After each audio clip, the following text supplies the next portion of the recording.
Hi, everybody, and welcome to Right on Track. I put my hair up for this one.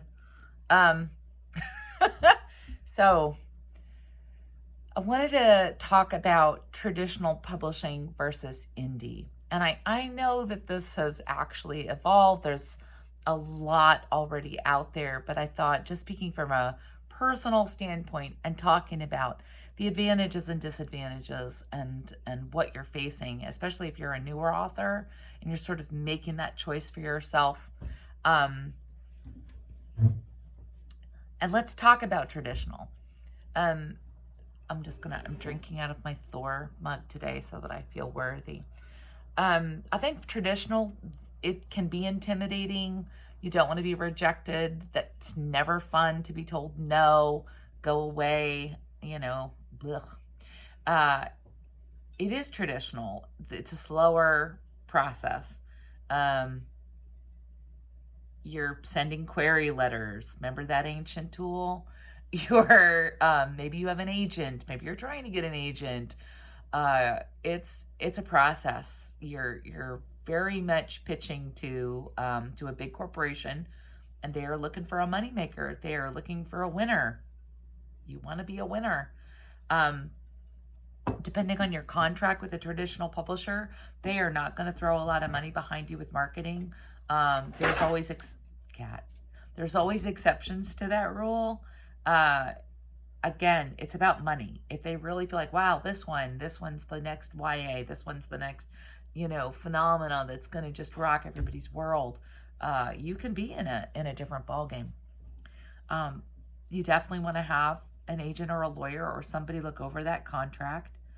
They're a little bit more forward facing now for those of us that were caught for the transition in between print and online streaming, or not streaming, excuse me, print on demand, Kindles, the digital world. God, I'm so old today. Those contracts didn't really account for that at all. You got zero credit for those sales. It was all about paperbacks, or it was all about print when it suits them. And then the contract could be written that even though a book is out of print, and technically you'd be able to go, you know what, it's out of print, I want my rights back. You're not even publishing it anymore. They might have a clause in there that says, aha, but if we have this minimal dollar sale on your book, we gets to keep it. Yay. So you just want to understand that you're getting in a long-term relationship with a company, that you are giving them the rights to that book or series, depending on what you sign up for. And the royalties are going to be less, obviously, than the indie options. But for some people, the prestige is everything.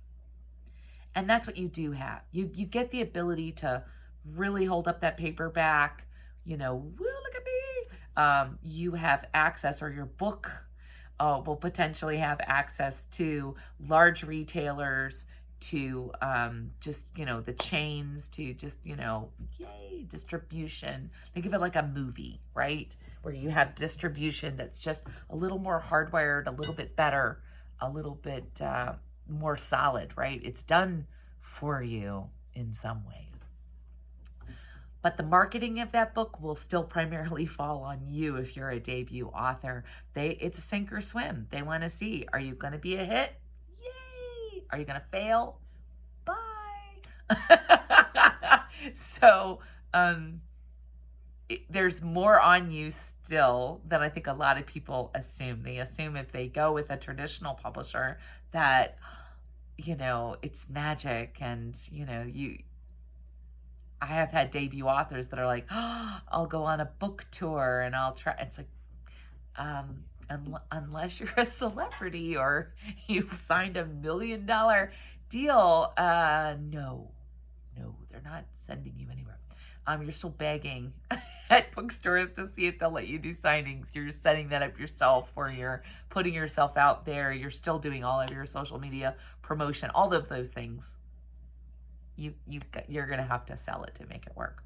But again, I don't think people really understand about that contract, and just make sure that you're okay with that you're set and clear on what you're going to do. And with the contract and with payments, you do need to understand this. The publisher sets that date for publication. It could be a year out or more. And royalties are, as they say, the devil's accounting. You're generally paid on the net, not the gross.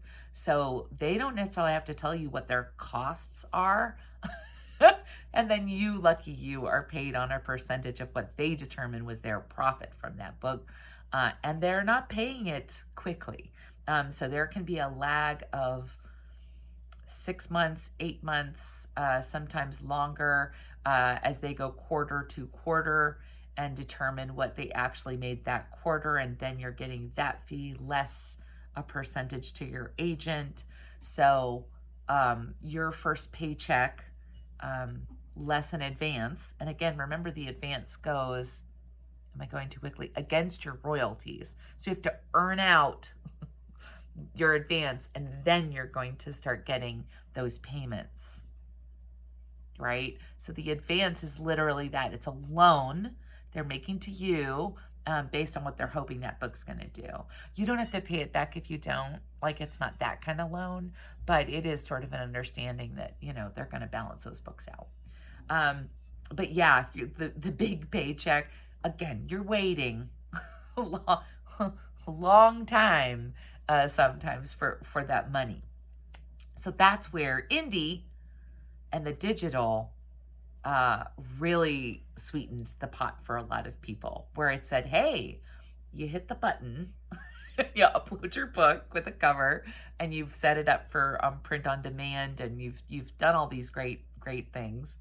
And then your royalties are much higher. You're in the 70% range based on the cost of the book, the title of, whatever you've set as your price. So boom, right there. You're paying on the gross. You're not worrying about shipping costs or any of that. And of course, Amazon, I think it's every 30 days. I think it's monthly. I'm so elderly. A lot of us are both. We have our foot in both worlds, but I've now shifted. I should be honest right up front. I've done both. So I'm actually now completely indie myself. Just choice I made. I feel like I have more control. Life is good. And even if I sell fewer books, I make more money, hopefully. But I want to talk about the challenges with indie too. And again, the marketing, promotion, all the social media, all of that management, you're the one hiring someone to do your cover, unless you are a gifted artist. You're hiring an editor. Yes, you are, because you're smart, and you're not going to put unedited crap on. No, you're not. We've talked about that in another video. So, but you are your own company. So you're dealing with editing, you're dealing with the formatting, you're making sure it's pretty, you're making sure it's right. You've got the cover, you're doing the promos, you're your own engine. You can also work with a small publisher, small indie pubs. And again, that's a hybrid, right? So you sort of have some help, somebody, yay. But again, it's indie. It's a little more visceral. It's a little more immediate. You've got that quick turnaround. But again, you've sort of, sheltered under an independent publisher that's going to take on some of that. And just be super clear about what that is and what your portions are and what the money is, that kind of thing. There are some fantastic indie publishers out there, and there are some not so fantastic ones that will happily take your book and promise you the world, and then they evaporate. They go away. Very frustrating. So ask. Don't be afraid to ask around and get some information before you make any leap, before you sign anything. Just please. But again, I encourage you, if you are going indie, and so many are, there are real do's and don'ts there. It is not just a free-for-all. It's not magic. It isn't instant fame. You are going to make sure that you have a plan, a business plan, a marketing plan. You know what you're doing. You're setting schedules for yourself, or you've got a timeline. Um, just you know what you're taking on. It's a lot, but it's very rewarding. You've taken a step out in between you and readers. In a way, you're connecting with them very quickly, and it's not a bad. The water's pretty warm, but not as warm as it was at the beginning. Thousands of books are published every day, so that's the reality there with indie. Anybody can publish a book. I'm not saying it's good. They can publish a grocery list and, woohoo!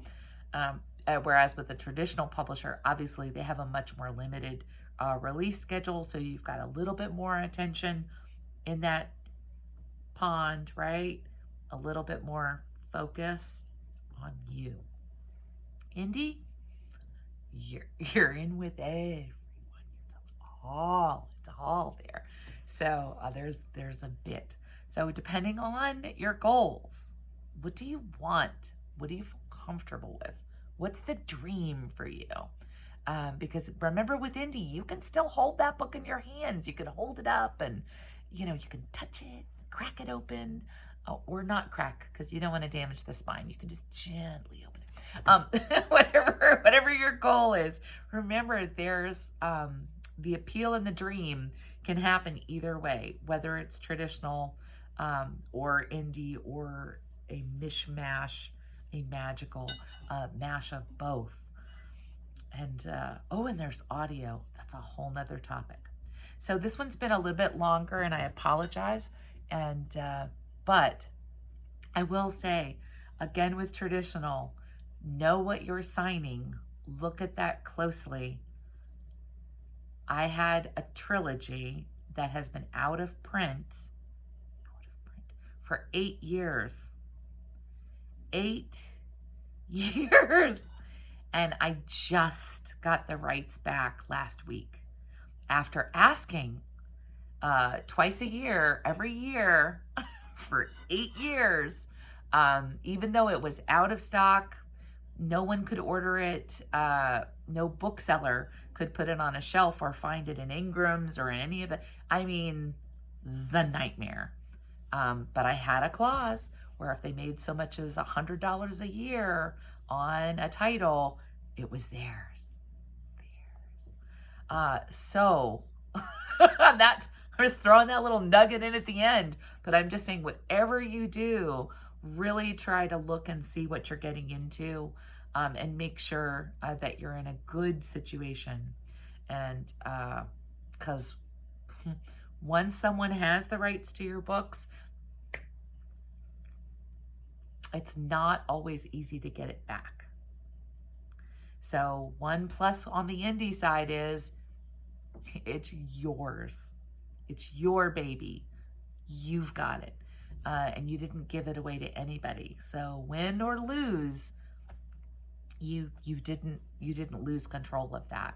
So just saying, 8 years is a long time. Sigh. Okay. Well, I hope this wasn't boring. I don't know. But it's a big decision, and you're going to always think the grass is greener on the other side. You truly are. But sometimes you say no. And even a traditional, you'll get that dream, but then you get the contract and it's something it's not. And you have the right to say no. You have the right to choose your path. And I just want to encourage everyone, for those that are traditionally published and doing well, I am cheering you on every step of the way. And I am so thrilled for you, and I'm so excited. And for those that are indie and by golly, they're carving it out, again, yes, you go. Just edit. Please, God, edit. Okay. All right. That's it. Thank you so much, everybody. And no matter what your path is, I hope you're staying right on track. And we'll talk to you soon.